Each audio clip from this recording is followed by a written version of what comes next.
we are excited to have you guys here. I'm super interested to hear, like personally, more about the take that you guys have on reorganizing refereeing for this like distribution. I think this is something that we're thinking about a lot right now as well.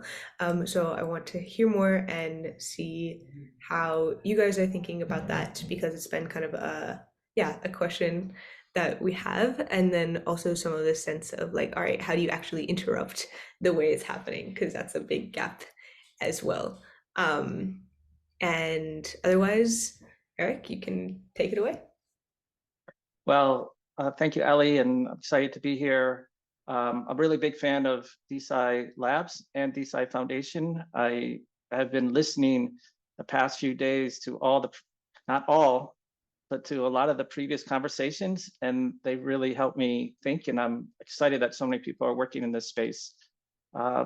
Referee Project is a young project. I put this little tagline, hardening human knowledge by taking the peer out of peer review. And that might be a little forward, maybe even a little objectionable, but I actually think that this is part of the problem. And a little bit about myself. So I'm an American. I've lived in the Netherlands for the last 10 years. I came over here to study cybersecurity. Previous to that, I was in finance. And at one time, actually at a very early stage, my dream was to be a professor of finance. And I have an MBA. I have two masters, one in business, one in cybersecurity. And I was in a doctorate program in finance. And I soon realized I like the idea of being a professor, but I don't love the practice of being a professor. And interestingly, one of the things that I didn't always love is peer review. And now that's come full back. And now I have a project related to that. So, and I'm joined today by Surabhi. Surabhi, do you want to just introduce yourself quickly? Hi, everyone. I've been a computer engineer and mostly in financial services sector, a lot towards innovation, and I work on Web3 blockchain topics, predominantly helping a lot of traditional companies look at Web3 blockchain in a different light. And I've worked with pharma, so there is I've continuously learned, whether it's AI, learning, doing masters or continuous learning, and that's how I'm interested in academics. Thank you. Thank you. So let me just see if I can get this working. Yeah.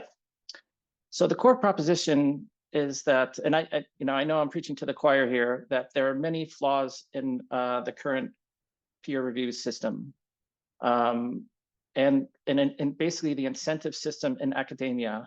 So I make a distinction between makers and breakers, and the academic system is set up to for makers, and makers are the ones that do the very hard work of producing research, and they're filtered through that. It's filtered through the hard grind of a PhD program, and this is a large part of what academia should be working on. They should be producing new research, introducing new ideas, challenging each other about ideas. But what's missing is the role of breakers. And breakers are people who gain energy from finding flaws in other people's papers, essentially. And this idea I take from cybersecurity, because in cybersecurity, there are hackers, and hackers, they get a lot of energy from breaking systems. They don't want to do the hard work of building software. It's very hard. It's very frustrating. It takes a very long time, but they do get energy of breaking systems. And the result is a very stronger system when that happens. And academic peer review should be doing that, but we know it doesn't. So we know that, a lot of times, there's some people who take it very seriously, and I think that's great. And I think in one of the earlier calls, someone said that, it's probably 80-20 people who get really interested in doing a thorough peer review of someone else's paper. Those 20 are really the breakers that I'm talking about. But I believe that there are a lot more people in this world that can do the job of peer review. Not everything, but they can do specialized things with that regard. And I think now is the right time to be thinking about this because of generative AI, because of blockchain, we can create the right incentives to boost paper quality. I mean, at the end of the day, what referee is the belief that adversarial processes create stronger systems.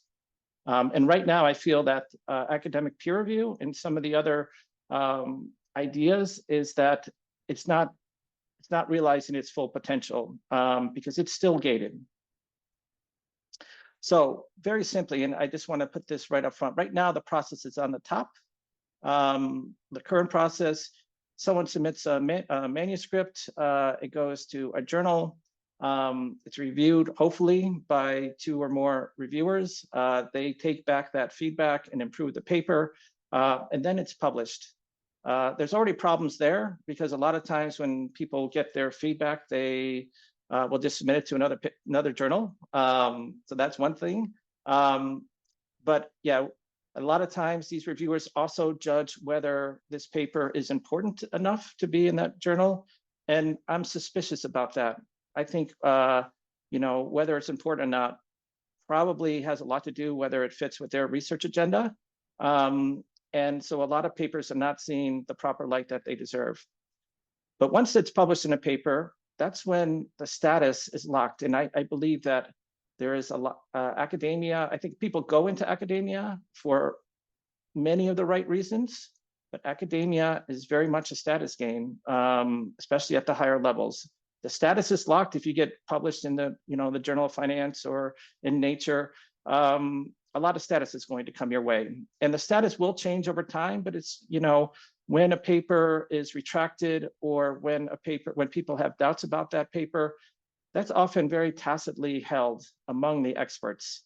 And we know that because if you look at retracted papers, they still get cited quite often. If you look at some of these papers that have heavy citations, maybe 40% of them, there's a paper about this, sometimes 40% of their citations come after they've been retracted, which is crazy.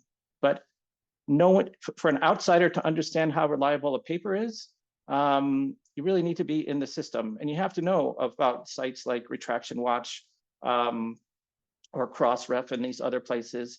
So there are pockets where this knowledge is public, but it's very fragmented. Data Colada, Elizabeth Bick, she's doing great work as well.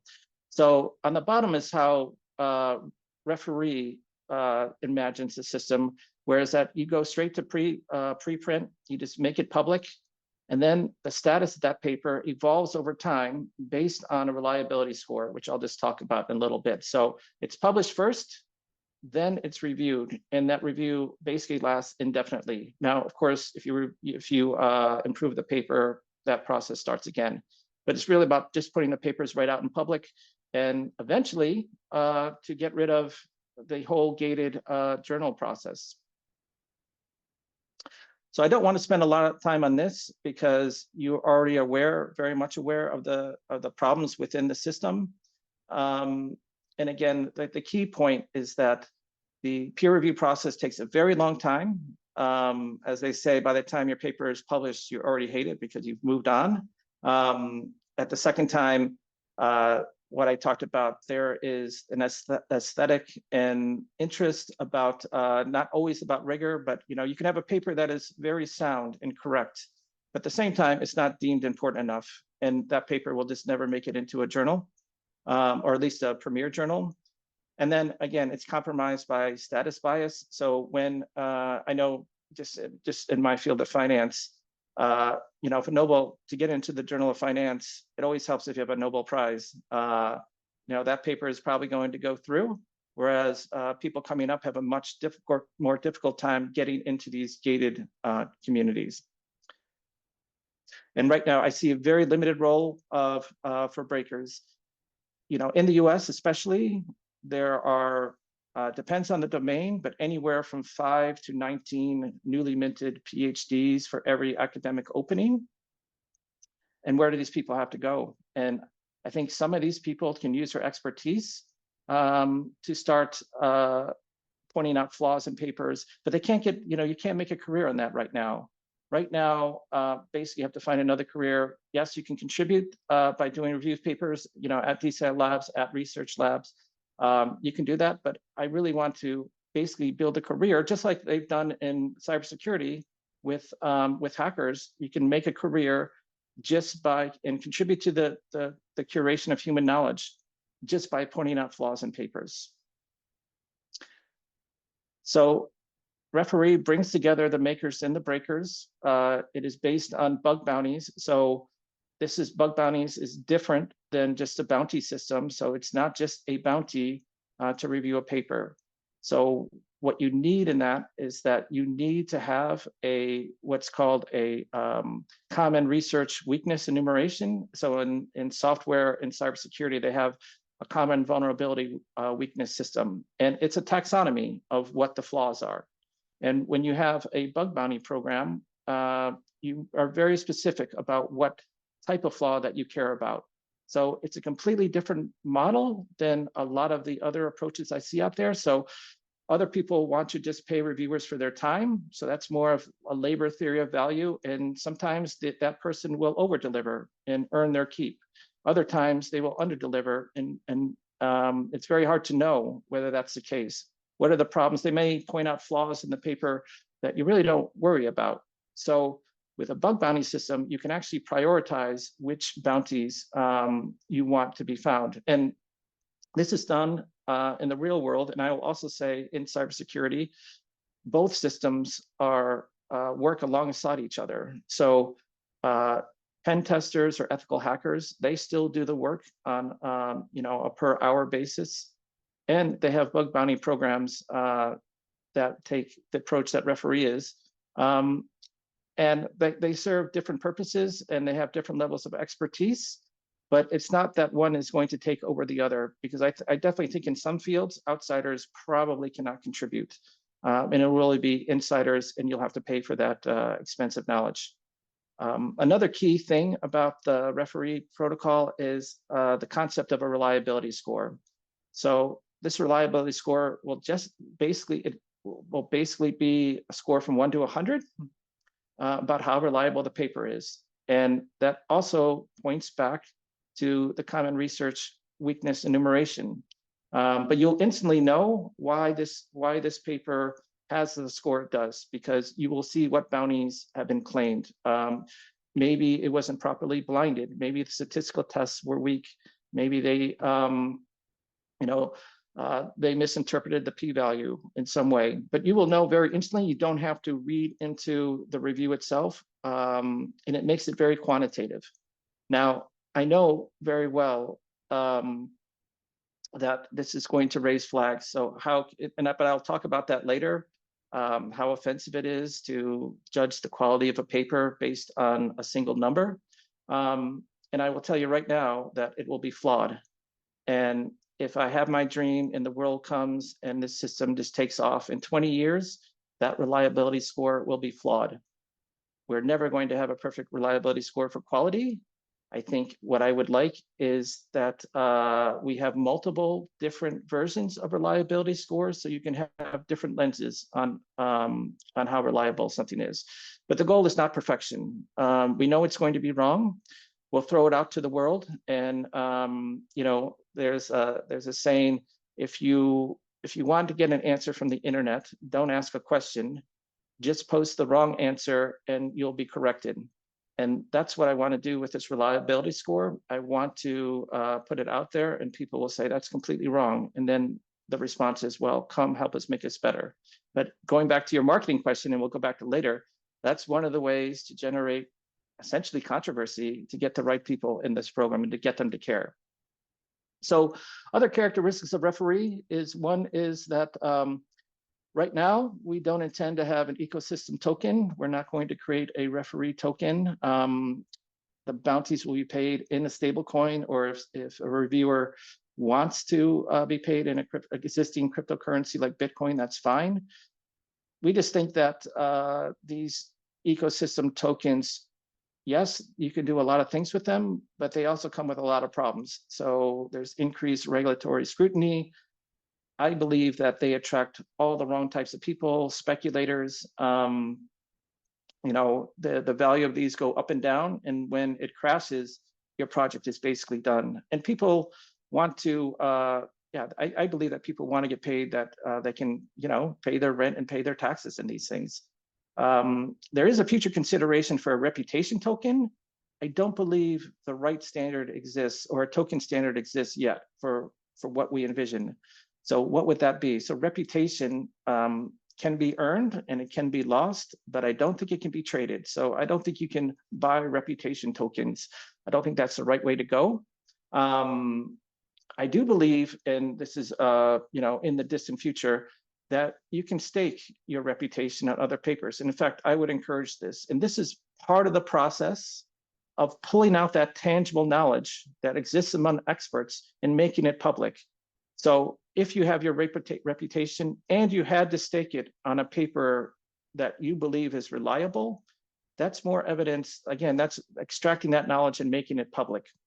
And I also believe, and of course, that paper that you stake on has to be considered reliable. And if that reliability goes down, if it gets slashed, then your reputation goes down. So, and I also believe that you would have to move your reputation every 2 years or every 5 years, so you couldn't just like have it sit on one paper. The other thing is that AI and bots is absolutely encouraged, on both sides. Now, in the beginning, there'll be a very heavy human need to supervise everything, but I do believe that this is the only way to scale. And I should also mention up front that a lot of projects and what DeSci Labs is, what I understand is really focused on is how to do science in a better way going forward. And the focus of referee, at least initially, is to clean up the past. And why focused on the past? Because that is where a lot of the problems are. Again, you have these researchers who are pointing out flaws in major papers. And they, I think Retraction Watch and Crossref, because I downloaded the whole data set, it's about 52,000 retracted papers. And Ivan Oransky, who I believe is the CEO of Retraction Watch, says that for every paper that's retracted, there are probably 10 more that should be retracted. But no one is looking into this. And what amazes me, because in the real world, in business, they always talk about pairing metrics. So if you're a manufacturer, you should have one metric on production and another one on quality. So you don't make your decisions based on one metric. But that's what's happening in academia. Everything is on production and nothing is on quality. So you needed to pair the H index with something else, with a quality index.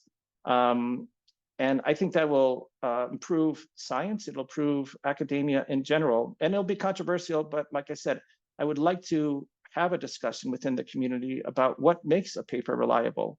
Right now in narrative reviews, everyone has a different opinion, but can we get a consensus about what makes a paper reliable? The second thing, I anticipate, are you worried that the system will be gamed by hackers? And not only do I expect that to happen, I encourage that to happen. Because again, adversarial processes improve the system.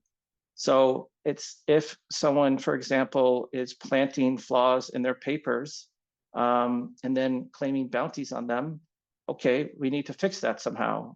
And and when we do that, the system will be stronger. And I think all these initiatives, DeSci Labs, Research Labs, a number of other ones that I'm just forgetting right now, they're engaged with this well. They are also trying to fix this system and proposing different systems. The final thing I'd like to say, just in terms of other characteristics, and before I get to objections, is that we're still in design phase. We're still looking for expertise and help about, for example, that weakness enumeration framework. And we're still building the team as well. And finally, just some objections that I thought of before this meeting. I do think that experts will be offended that non-peers or even non-experts will review their paper. And yeah, I'm fine with that. I think there's a lot of expertise out in the world. And again, I look at cybersecurity. So it would be great. I'm sure the enterprise application engineers would love to have a gated community and have dinners and discuss each other's designs and see whether they're secure enough. But when you expose it to the world, hackers, many whom are teenagers, may have a very different opinion than the experts have about whether a system is secure. And what you have when you have the common enumeration framework is that, to claim a bounty, there are very specific statements of knowledge that people are asked to prove that don't exist there. So it's kind of like the attestations that DeSci Labs is working on. But what you see in cybersecurity is that if you go to these bug bounty programs and their discords, everyone is educating each other about how to find these flaws, what makes for a good flaw. And so that education process will happen. So they don't need to be full experts in a domain if they're only looking for one thing. And in fact, a lot of bug bounty programs, people become specialists. They'll become specialists in a certain version of Windows, for example, and they can collect the bounties there. So there's a specialization that comes in when you've decomposed it to a very granular level. Some people might be offended that the reviewers don't have the right incentives, that they're only doing this for money and it's just transactional. And I am suspicious of that objection because I think a true scientist just asks the question in the world, how can I improve? I don't care about your credentials. I don't care what school or institution you're with. If you can find a flaw in my paper, then I'm open to hearing it. And I think that's, again, part of the problem with academia is that it's very gated. They only want experts reviewing other experts. And I don't think that's the case. I think this knowledge, especially at a granular level, I think the whole world can contribute to it. Finally, that the reliability score reduces the quality to a number. And I think I discussed that before, but there's a consequence of that. And that is, are people morally strong enough to live with meritocracy? So in the chess world, for example, the chess world has EOLO ratings, and they're pretty accurate. And Adam Smith suggested that when quality is transparent, people will tend to be depressed. He said that poets are happier than mathematicians because each could believe that they were a great poet. But mathematicians can't make that claim because, again, people will expose flaws in their reasoning. So it's an open question about whether these reliability scores are a good thing or make people depressed. And one final thing is the tough problems. And this paper from 2022 always haunts me. So what happened in this paper, it's by Nate Bresnow. It's called Observing Many Researchers Using the Same Data and Hypothesis Reveals a Hidden Universe of Uncertainty. So they sent out to 73 research teams and 161 researchers a simple question. They gave them all the data. The data consisted of the answers to 6 survey questions. And they just asked the simple question, does greater immigration reduce support for social policies among the public? So they received back 1,250 different results. Now, I was confused. How did we get from 73 research teams to 1,250 results? The short answer is that they would regress on each of these 6 questions. They did that twice based on the immigration measure, whether it was stock or flow. But what you see on the left is, given the same data and essentially the same question, they got a wide range of whether that question, which is whether immigration support is reduced or whether immigration reduces support for social policies. They had about 57% in the middle, not significant. 25% thought it was significant to the negative side, and about 17% thought they found a positive significance on that. So, the question is, if you give same researchers the same question and the same data, and they're so diverse in their thinking, that's a real problem. And I don't know how referee will address that. What you see on the right is how they break down what explains, and what they say is that there are a lot of unexplained factors for why people take the same data and come with different conclusions. So if this only went to one research team and they found a negative correlation, and then later it wasn't replicable because another team found a positive correlation, it could be related, to just the factors that we're not recognizing that come into the research generation process. So I don't have a good answer for how to fix this, but it is a problem not just for referee, but I think for all of the other projects that are working on peer review. So I think that ends my presentation, and now I'm very interested in the questions. Okay, thank you so much. And yeah, I think Eric put one in chat right away. So Eric, if you want to Oh, okay. So I haven't opened on that. Hey, Eric. It's Hi. Eric. Oh, hey, Eric. So yeah, we had a call the other day, which I think led to this forum, and thank you for taking the time to join and to come speak, and also to listen to the videos that we put out online. It's much appreciated. So one of the things that I'm actually curious about, especially given your background in cybersecurity, I don't know if you've ever read a book called "This Is How They Tell Me the World Ends." It was published by a a famous New York Times journalist in the world of cybersecurity, all about the history of 0 days. And in that book, at the very beginnings, what she starts off with describing is the concept of bug bounty platforms being sold to Microsoft. So in the early 2000s, you would have basically large tech companies just completely and totally ignoring 0 days, seeing it as a potential threat to their business model. And what ended up happening was enthusiasts who just wanted to make the world a better place would openly post 0 days on forums and would be blatantly ignored. And a couple entrepreneurs came around and realized, oh, these potential vulnerabilities actually have a lot of money. So they started buying them up before they hit the bug bounty boards, and thus essentially assigning values to them. And that got Microsoft and other large tech companies to start paying attention to these 0 day vulnerabilities, which is now, I'm sure, as you're aware, a multi-billion-dollar market. Do you have any thoughts on the origins of 0 day bug bounties and how that can play into some of the work that you're doing? I know you're still kind of noodling on business models. I thought that might be interesting for you. Yeah, it's very interesting because 0 days are very expensive. So what they have also something that's called responsible disclosure.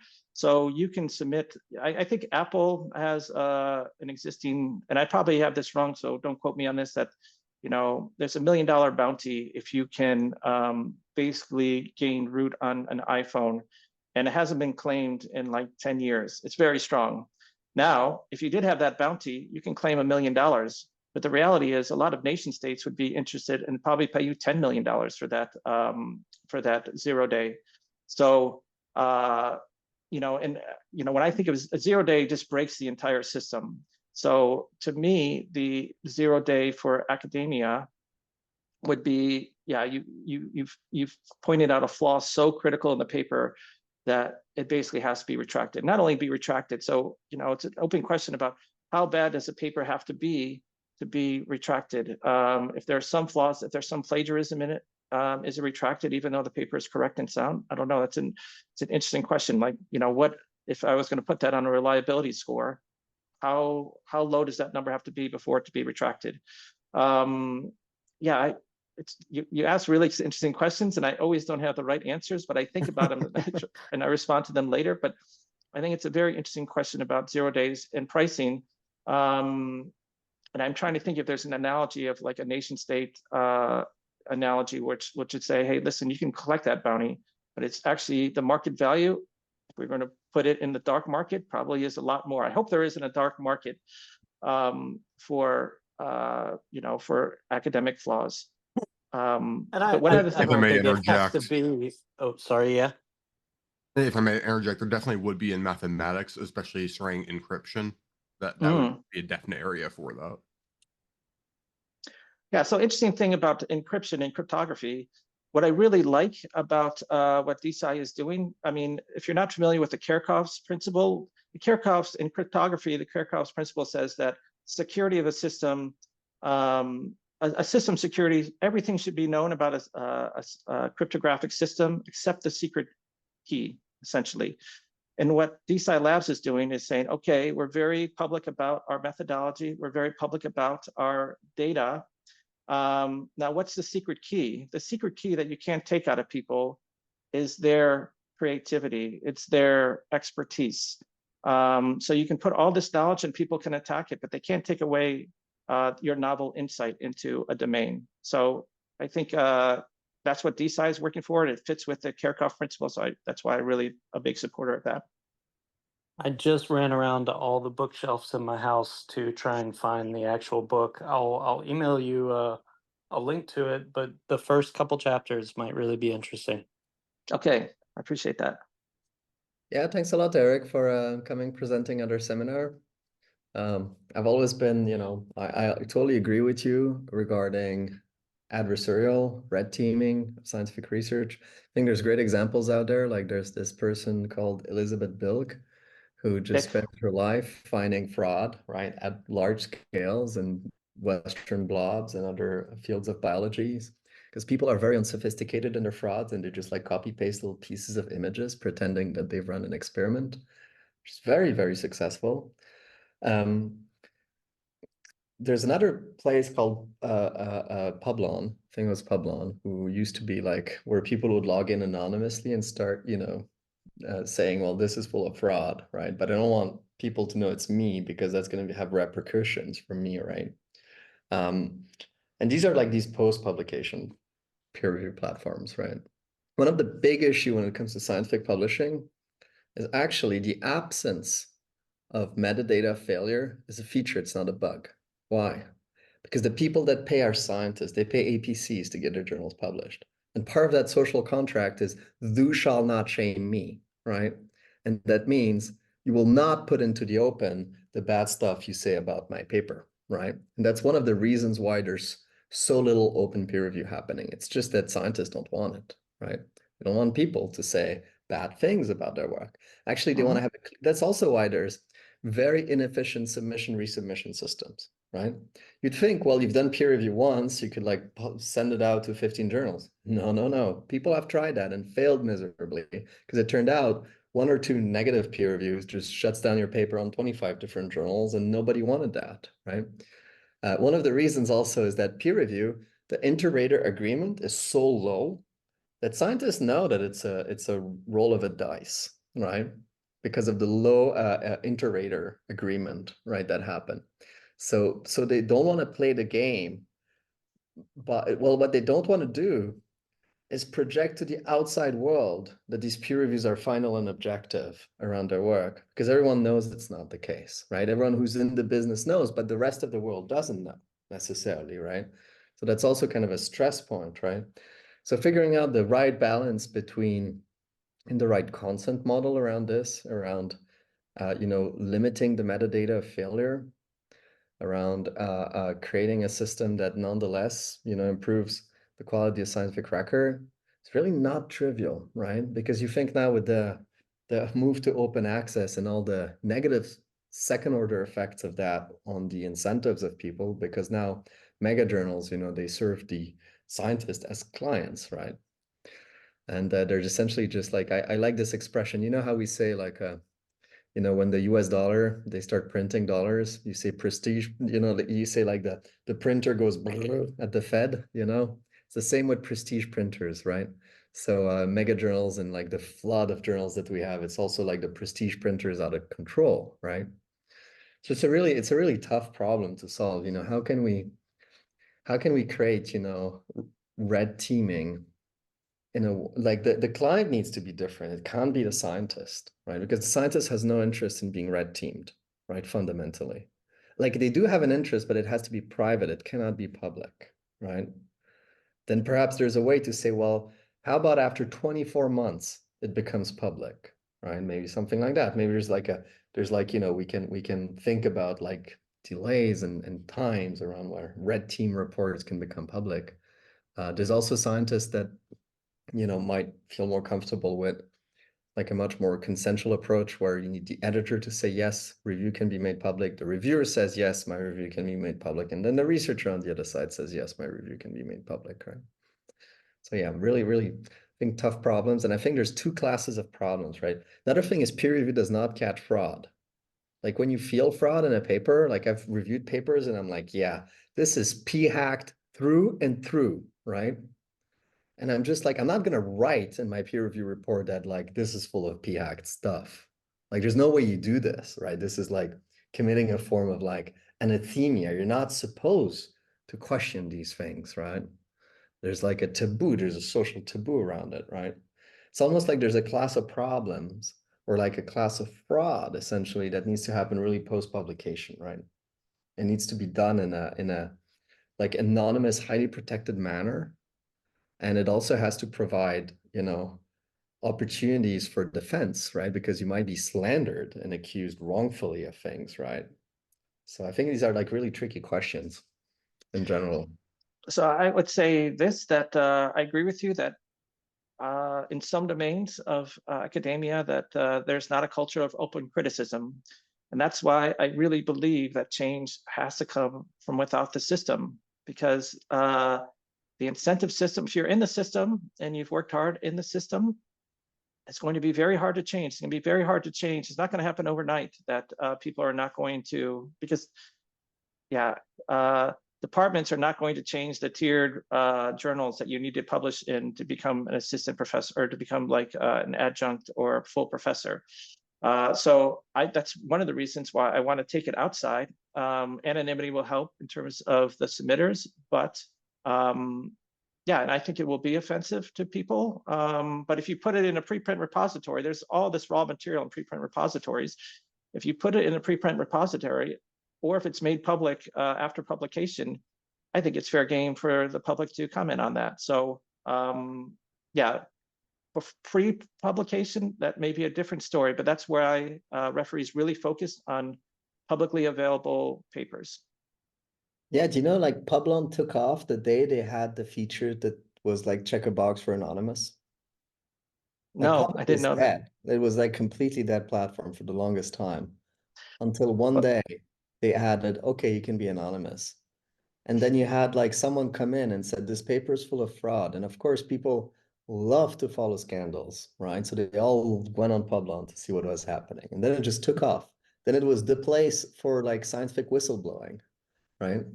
So I think we need these spaces. We need these spaces. We need to have them as, you know, you can essentially the UI is something like enter DOI, boom, right? Add anonymous comment, you know, add your evidence, and then yeah, well, you're actually going to say what is it that what is the bounty that you're claiming, you know, exactly. And yeah, in terms of this project, yeah, I'm not asking, or we're not asking permission from academia.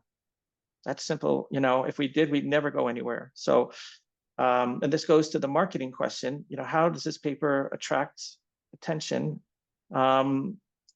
You know, it's not for everyone, but I do think you need to be a little controversial. That is you need to, you know, shake things up a little bit. So we're a little more extreme than other projects that are trying to do things the right way and like communally and everything like that. So that's one difference. yeah, no, I totally agree with that. I think it's a good approach. And I'm fully, by the way, I think this is absolutely the way to go. So I think it's absolutely essential. And I could see systems that could become quite, you know, popular with this, right? Because right now, like fraud catching is completely unincentivized, right? It's not true. There is like personal vendettas, right? And existing rivalries that provide internal rewards of their own, right? But they're definitely not sufficient to scale this up. And scale is a big thing. I was also going to say that even in these communities, I mean, like I mentioned before, academics enter, or, you know, people enter academia for the right reasons. But we're also aware that academia is very cutthroat. It's there, the pyramid is really steep. When I was doing, you know, I was interviewing academics when I was debating whether I really wanted to go into academia. I would ask people like, what are your, you know, what are the positive and negatives about being a professor? Now, it's a small sample size, but every single one of them said my colleagues as a negative one. There's a lot of animosity in academia. Now, would it be that someone who was reviewing a paper would let the paper be published with a flaw in it such that one of their people, another academic's reputation would go down? I think very few people would do that. I'm also very confident that that has been done. So I don't, yeah, like I said, academias have good hearts, but I don't believe all of them have pure hearts. And yeah, and again, you have this, what you mentioned, social desirability. They don't want to offend people, but hackers have no problem doing that. You know, so you were in finance. Do you know econ job market rumors? Yeah, yeah. This is where you learn about fraud in economics, right? This is where Exactly. And there are a lot of these this is where you pockets. had like the I think it was the president of Harvard who had like these copy pasted passages, and the guys were like the bros at econ job market rumors and the broettes, right? That's how we call women there, right? Broettes. They had like taken this thing apart and like just literally went through all the stats of it and were like red flags everywhere. Like her regression coefficients are changing, you know, it's like not the same as in dissertation. What the hell's happening over there? Yep. Like really, really intense like post-publication peer review going on, right? It works because it's anonymous, right? And you can be sure that in those crowd, these were like you had assistant professors at top places like in the US, right? They would never speak the way they speak on econ job market rumors. They would never like do this kind of like work in the open because, you know, this it's almost like Jekyll and Hyde. This is like the economist profession, right? So yeah, well, and again, there are these pockets where this is happening. But they're all fragmented, and you have to have knowledge of where these places exist for an outsider to come in. And it's not just academics that rely on published research. I mean, when I was a consultant with the Big Four, clients would always love to see, like, this is research, this is peer-reviewed research that we're presenting. But this means it's peer reviewed. We have no idea about the quality of it. So a lot of many places rely on published research, but again, there's no quality measure. It's just been published, and once it has status, this was published in Nature. So who's going to argue with that? Yeah, there was something else I was going to mention, but I forget. So if someone else has a question. One May, question. sorry, Oh, may I Andre. place a little remark? Did you hear about this very special? Can you hear me? Yes. Yeah. Yeah. Did you hear about a very special kind, let's say, of a fraud when the state institutions are trying to, let's say, pull the published material down using the negative reviews verified by the institution. So only the, let's say, the free repository can withstand it. I didn't hear about that, but that's very concerning. Yes, it's concerning because this kind of attack is now again comes to, let's say, comes to the surface once some countries are trying to do that.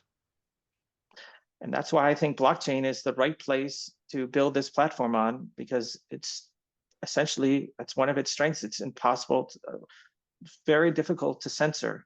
Yeah. And I think in 10 years, it will be on the blockchain because for that very reason. Of course, people will be against it, but eventually they're swimming against the tide, I think. The other thing I was going to mention that I just remembered was a story that I heard about Robert Laughlin, who was a Nobel Prize winning physicist back in the 90s at Stanford. And he really believed that a lot of science departments were just stealing money from the government, that their research really wasn't important. And he started with the Stanford biology lab, which predictably didn't go well. All of a sudden, his graduate students couldn't get jobs. He couldn't get funding. There was a lot of retribution when he was starting to poke around and ask questions. But when you look at the amount of papers that have been retracted, and if you believe Ivan Oransky, that it's actually 10 times worse than just the number of papers that retracted. Scratching underneath the surface, I think in academia, I don't want to overstate it, but I think it's going to make people uncomfortable what they find. And where, like I said, people like Elizabeth Bick are doing incredible work, and the people from Data Colada, but there needs to be more of that. I love Data Colada. I used to be a big fan and reader of them during my PhD. They really opened my eyes to a lot of things. I think they were one of the guys that like really brought to light a lot of things that people would not say back in the days, right? So it was great. Retraction Watch, Data Colada, the blog of Andrew Gellman. It's another good one. econ job market rumor when you want to find like some really shoddy economics criticism and other things. And yeah, those were like really, really good resources. Indeed. And yeah, these people should be rewarded more. I mean, they're getting the press that they've deserved finally. In the last year, there's been a lot more articles about them. But I'm sure in many years, and Adam Mastriani also, when he said, we should just throw away the academic peer review system, he also got warned, like, that's why I continue to say change, at least radical change, has to come probably outside of academia, because the stakes are so high. You've worked so hard for your PhD. You've been publishing papers on that, climbing that ladder to tenure. You're not going to rock the boat. Now, you might contribute anonymously, but your incentives are not to rock the boat. Yeah, 100%. Yeah. I had a question. What have you seen any results from this kind of adversarial approach that you're advocating, where gaming is encouraged? Where what is encouraged? We're trying to game the system is encouraged.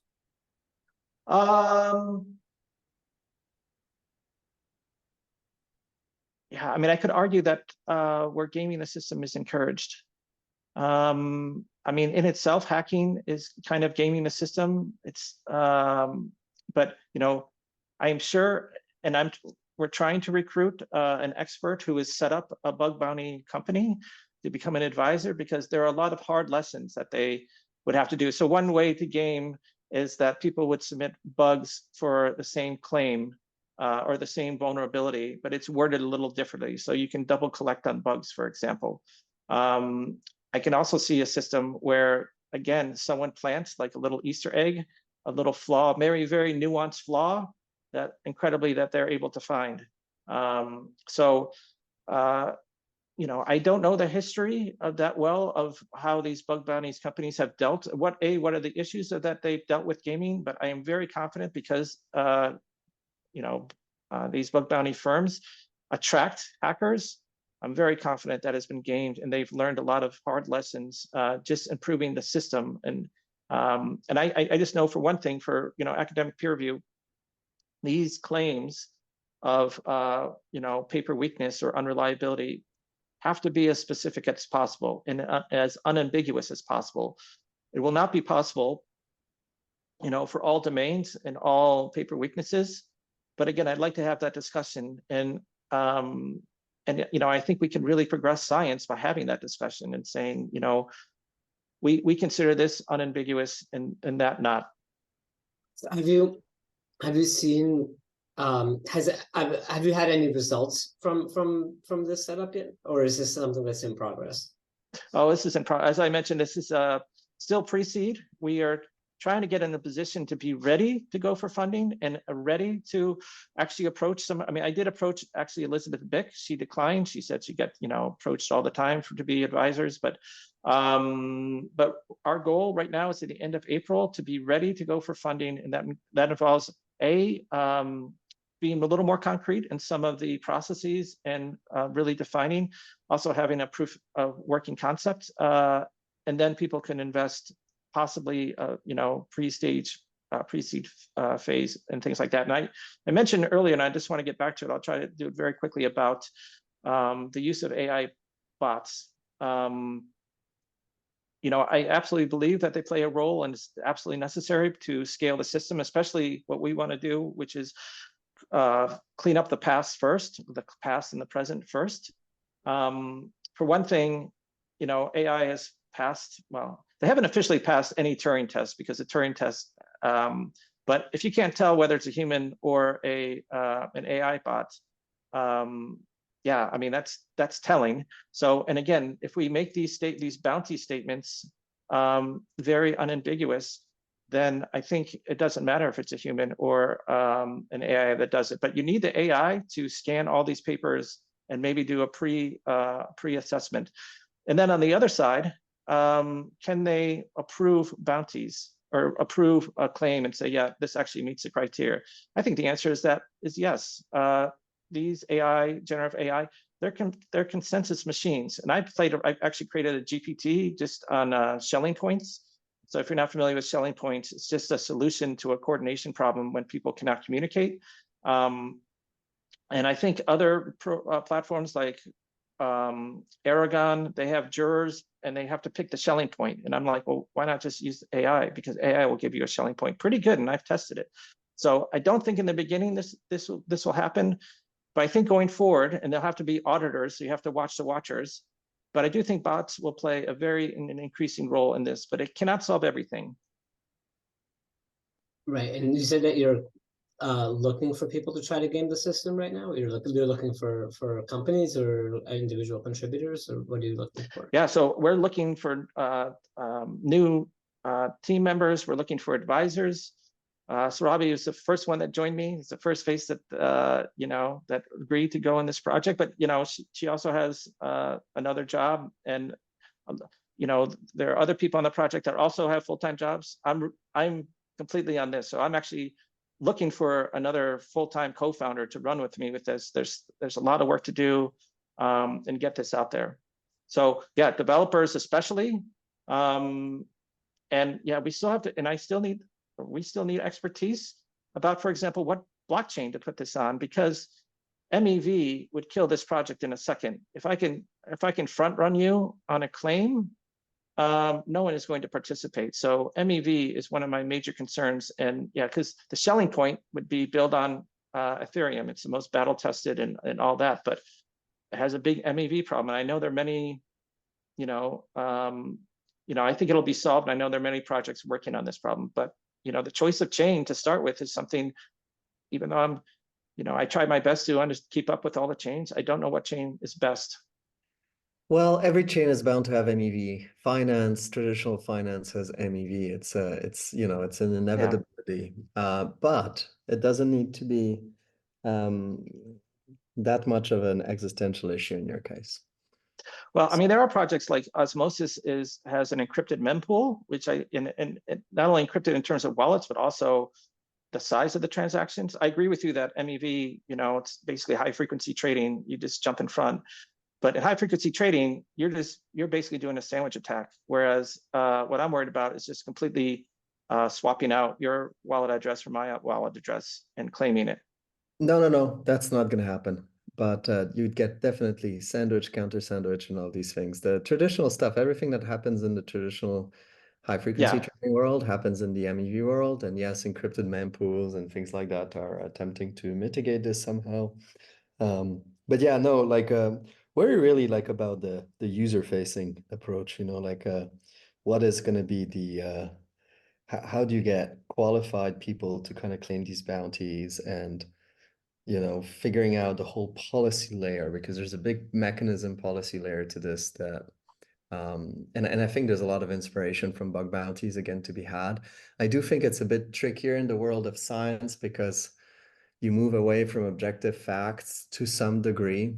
And so understanding things like image manipulation, yes, it's like a binary outcome, but there's a lot of things that are not binary outcomes, right? And so here's where it gets really tricky. And do you think that there should be a shelling point for that? Or there is a point where if you ask the consensus, because right now it's so uncertain about, everyone might have a different opinion about whether something is a claim or not. And I think we need to have a collective discussion about what is the level where this passes. And just going back to qualified, again, if we put a wall up and I don't know your credentials, but your arguments are sound, I should accept it. Yeah, no, absolutely. I think the other part is what's the verification like? So in some cases, there's claims that can be true or false, that can be proven so. Others much harder, right? Like you're p-hacking. No, I'm not p-hacking. I had this covariate of this some weird thing in my regression. Yeah, of course I planned that since the start. You start entering a more murkier territory, but there's definitely classes of things like image manipulation, which can be absolute. Like one of the projects I'd love to see, for example, and it probably wouldn't cost a lot to do, is essentially just a a project that takes all the open source papers that have biological images and just runs a classifier and like essentially flags them for image manipulation. And you could do that at scale. You wouldn't need human judges. You could just have machines, and you could have people competing for finding the best algorithms to actually find that. And Yeah. it would be like super impactful, right? Because if you had just so essentially, I had this idea at some point. It's like a Elizabeth Bilk, but the AI version of her, and she's just going out there and like, running this massive sanitization operation over the scientific record. That would like I like that. immediately cut down, on low-level fraud. But then the thing is, people get smart. And so the thing is, the moment the benchmark is out there, you can test your paper for fraud. And so then you can tweak your scientific paper so that your fraud does not get detected by the algorithm and so on and so forth. And you're in a arms race, right? And that's what it should be. It should be an arms race. It makes the system stronger. So, malware, they have these sites where you can upload a suspicious file and see if it's malware, where attackers do that and they keep changing until it's not flagged anymore. So you have to accommodate for that. It's a difficult process, but it's the one that needs to happen. And I'm confident that today, yes, image, duplication, or, that's what we can do today. I am confident going forward, and it'll be messy. It's going to be a messy process doing this reliability score. It'll be, people, cry and stuff like that. But let there be mess. That's my objective. It's going to be messy. We have to embrace it and have these discussions, and eventually it will get better. I was going to say one other thing that I would love to see, and I don't know, when you're reviewing a paper and you have all the citations and you have your footnotes and your bibliography, number 1, number 2, I would love to have another screen where you would just have a reliability score. So so-and-so, Schneider made this statement that blah, blah, blah, blah. And then instead of the number, you can just put a new screen on it, and it says 25%. That was the reliability score of the paper that came from where that statement, that's about the reliability of the paper where the statement came from. And you can just go through and you would just have reliability scores embedded in your paper. Yeah, no, I think lots of things to do here. Yeah, advice, like think of like the most actionable part to start. It might be image manipulation, it might be statistical table abnormalities. There's find the thing that can be automated at scale where people would compete for algorithms to detect these things, because that would magnify the impact, a million X. Because then your bounty is not over finding a manipulated image or like a flawed paper. The bounty is over improving the existing benchmark on flagging 10 million articles for fraud, right? And so that would be like a tremendous force multiplier. And you could have a system where people essentially propose their AI agents. You just have an API that says, plug in, you have, here's the call, here's the API parameters, and you can plug it into your own model. And you essentially start having these, leaderboards, and you can start, doing all sorts of, bounty rewards for people that come up with better models, to tackle that problem. I think that would be really powerful. Like if there was an incentive, like a platform, like a Kaggle equivalent, but for catching scientific fraud, which has an enormous corpus of open access article. And it just essentially makes it as easy as possible via the API calls to say, just look at extract figures, right? It's like call figures from all these million databases, and you just do that. And then you provide a marketplace for people to just come in and battle test their models and just compete for finding fraud. I mean, that would have an enormous impact, and would certainly generate like a ton of noise in the world, Then you can flag, what institutions would absolutely hate? Like well, they would love it, but they would hate you for it. And this is where you can have a business model. If you have a leaderboard of institutions with the most flagged problematic images, and it's like a wall of shame, that would just like tremendous, because the thing is, it's very hard to sell anything to institutions, because the thing is they're motivated by avoiding scandals, and they're quite lazy just to begin with, right?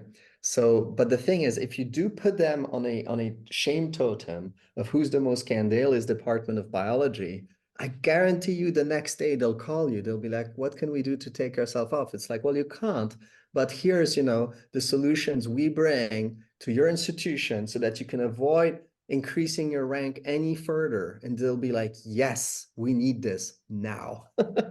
Exactly. No, and that happens in cybersecurity too. People don't, when you gamify it and put it in a leaderboard, leaders will take action. So completely agree with that. And Ellie had a question about who's going to fund this. I didn't read the question.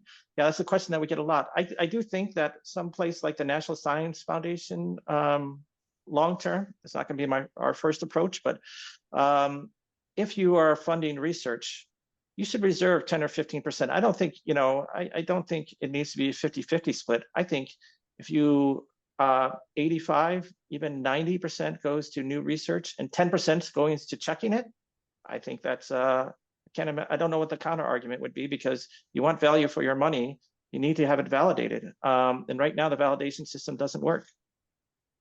Yeah, reminds me a lot of it's almost a retroactive funding type mechanism where it's like, oh, like we need some way of knowing if we have valid work, and we don't. We in theory have a solution, but we actually don't. And so finding a way to kind of evaluate post hoc, like, hey, this has been published.